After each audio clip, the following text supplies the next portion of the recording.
Greetings, peoples of the internet. It is officially the middle of the year, so I think it's time for a little life update, and I thought I'd do some of my current favorites, because, I don't know, people don't really do these kind of videos anymore, but I always like watching them, so anyway, I'm gonna make one. First up, in terms of life updates, I got a haircut. Wow.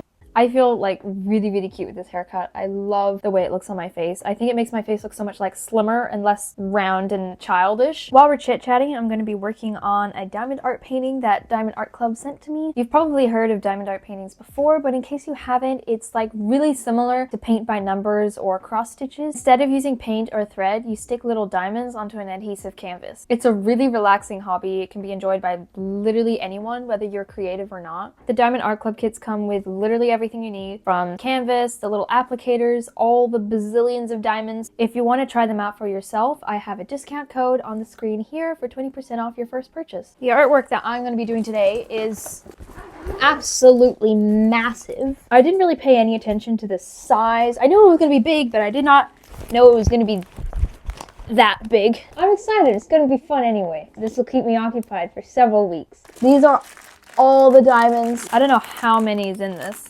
Oh yeah, the artwork I'm doing, it's called Love's Infinity Garden. I'm actually so excited. This is gonna be so much fun.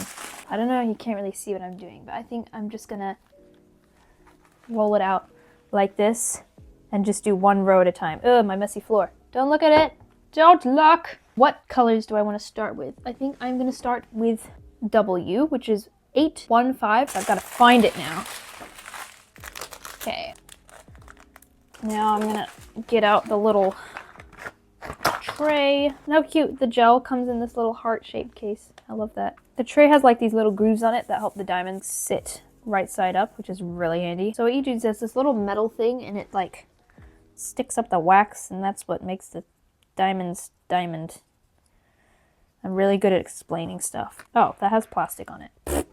Life has honestly been so busy and hectic lately. I feel like I haven't had time to do anything. I'm in the middle of rehearsals for my dance school's mid-year showcase, so that's been pretty crazy. We get to supply our own costumes. It has to be something that is all black and like not too crazy, but still has like personality, you know? So I ended up getting this black cutout bodysuit off Shein. I know, believe me, it pained me so much to make that purchase, but like you can't find that kind of stuff like anywhere else for like a reasonable price. I am a student, I have no money, so that'll be the first and last time I ever buy from them. Anyway, so I'm probably gonna pair it with some black flare leggings for contemporary and jazz, and then for hip hop and commercial, I'm thinking like cargo shorts, black cargo shorts or cargo pants. I feel like cargo pants is really basic, so I think I might go with shorts. It depends what I can find though for a reasonable price. For those who don't know, I'm studying Certificate 4 in Dance Teaching and Management at Kelly Acres Full-Time Dance in Melbourne. I have so many assignments to do, and I feel like I do not have enough time to do them. There's literally no time in between like rehearsing and just living. Kind of boring when I'm just looking down and you can't even see what I'm doing.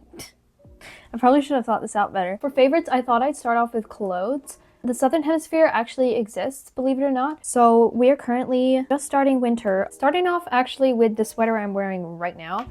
It is this really cute like grandma cardigan sweater. It's really soft and it's really warm, and I've just been living in it for the past month or so. I've been trying so hard to find cute like grandpa type sweaters and cardigans and like vests and stuff. Genuinely want to know who is hoarding all of them, because I can't seem to find them anywhere. Next up would have to be this green top. This was also thrifted for more than it was probably worth, since I had to patch multiple holes. My local Savers is low-key trying to rip everyone off. They're constantly trying to sell overpriced stuff that like they either like have holes or like giant stains or buttons are missing and all kinds of stuff that it's like, yeah, maybe I could fix it if I felt really motivated to, and a price tag of $14 does not motivate me to do that. The entire reason I'm going thrifting isn't just because I want cool, unique clothes that you can't really get at everyday stores, but it's also because I'm dirt poor. Like, I can't afford to buy stuff brand new. You're supposed to go to thrift stores because it's cheaper. Thrift stores are for poor people. Vintage stores, that's for bougie thrifters. Like, you can go to those vintage boutique kind of places. Like, that's different. Regular, like, Savers, I don't understand their logic. Like, why are you pricing everything so expensive? Because people aren't rich. They're not gonna buy all that.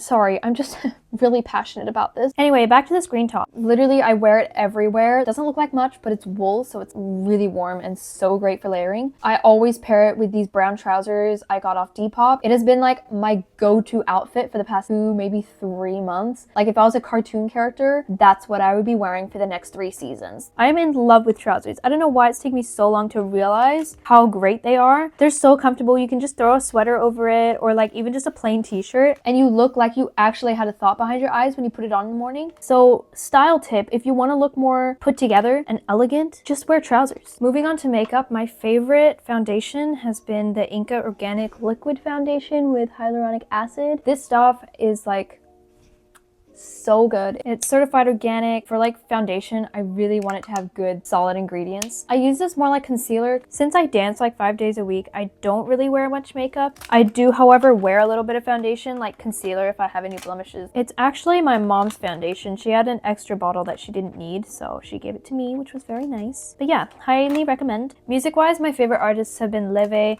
Lizzie McAlpine, and the Paper Kites. Really been into like that soft kind of like indie jazzy kind of vibes. I don't know if that's just because we were just coming out of autumn and I kind of go ham with the whole romanticizing autumn thing. I really wish I could have gotten tickets for Leve's tour, but they all sold out before I realized that she was even on tour because I'm so out of the loop. Honestly, like I literally don't know about anything. I did, however, go to my first concert recently. I went to the Freaking and Country homecoming tour, which was so amazing. It was so good. If I had money, I would be going to concerts all the time, but I do not, sadly, so here we are. I literally just washed my hair yesterday and it's already greasy. I don't understand. In terms of like plans for YouTube, I'm kind of just seeing where things take me. I don't really have a lot of time at all for filming content. I was sort of hoping I'd be able to document, you know, what it's like being a full-time dancer and stuff like that. But honestly, I'm just always so tired and burnt out all the time that I just do not have the energy. I also hate filming in public. I just don't like it. I feel like I'm disturbing the peace somehow. I don't know how much of this year I'm gonna film, but I'm definitely still gonna be making videos now and then. Obviously school has to come first. I'm hoping once I'm done with school and stuff, I'll be able to have like a regular uploading schedule and actually take YouTube more seriously. I really enjoy the process of making videos and editing and, you know, making things look all aesthetic and stuff. It's something I really enjoy. And being able to do something like that, maybe even someday it becoming my job, would just be really cool. Also just being able to be my own boss, pick my own hours, that kind of thing. I also really desperately need to find a job. I did have a job. I started working at this Chinese takeaway restaurant. I don't know what possessed me to apply there, except I was applying as a dish hand. I figured it's a pretty small place. It's local to me. It's literally like 2 minutes up the road. Yeah, it's hospitality is always stressful, but if it's just dishwashing in the kitchen, like I was like, I can deal with that, you know? But I get there, you know, I'd had the interview and they asked, you know, oh, are you okay to like occasionally like take orders, stuff like that. And I said, yeah, you know, I'm okay with that. Cause I just figured, oh, I guess, you know, if it's really busy and they need, can you just take this to table 4 or something like that? Like, I was like, oh, okay, you know, I can do that. I got there for my first shift and they literally put me at front of house, which was not what I signed up for. I wasn't even doing my job. I literally, the only time I stepped into that kitchen was to bring dishes to tables and to take dishes from tables to the kitchen. That's the only time I stepped foot in the kitchen. They were like really old school as well. Like everything's pencil and paper. The cash register was so old. It was probably older than my parents. I literally just like had a full-on meltdown when I got home after the first shift because it was so overwhelming. I work in the evenings and I come straight from dancing all day in the city, spending 2 hours on the train to then work 3 hours in hospitality and then go to bed and wake up and then do it again the next day. I got sick, so like I wasn't able to do any more shifts after that first shift. There were just so many things where it's like I didn't know what to do. Like, you know, I was afraid of like making mistakes, but I knew I could like, I wasn't like deathly afraid. I knew, you know, I can just laugh it off and I'll just deal with it. Anyway, so I got sick. Back to the story. I worked Wednesday night first shift. Then I got sick, so I wasn't able to make my Friday or Saturday shifts. So the next Wednesday, my mom literally had to drag me out the door. Like I could not get up. But I got there, somehow managed to hold it together. Oh my word. It was awful. Like that was actually a pretty busy Wednesday night. That was the first time I took like table orders as well. And it was so scary. Oh my gosh, because I didn't understand what people were like. I didn't hear what they were saying. I didn't understand what they were saying. This couple were asking for like different cocktails or whatever, and I'm like, I didn't know what they meant. Like I didn't know how to pronounce the words, and I didn't understand when they said it. So I literally I didn't even know what to write down the order, and so I just kind of had to sort of say what I thought I heard to like the girl on shift with me, and then she showed me how to make it, and then, you know, that was good. And I kind of enjoyed the hanging out, like handing out drinks. Wasn't too bad. It was pretty straightforward. Obviously, since they were all Chinese there and they were all lovely, they were really nice people. Like all the people there were really nice. Maybe it was a little sketchy, but like it wasn't, you know, terrible. They weren't trying to cut too many corners and things like that and blah blah blah. I had that shift. I kept getting like left alone. The girl that was on, it was just two of us that were waiting all the tables and things. And so she'd like go off to the kitchen to do something, or she'd start serving, you know, like taking down someone's orders, and then someone would come in through the door and they are getting a takeaway order, or they want a table for so-and-so. And I'm like, I didn't know what to do. Like they have like a system for everything. And so I don't want to like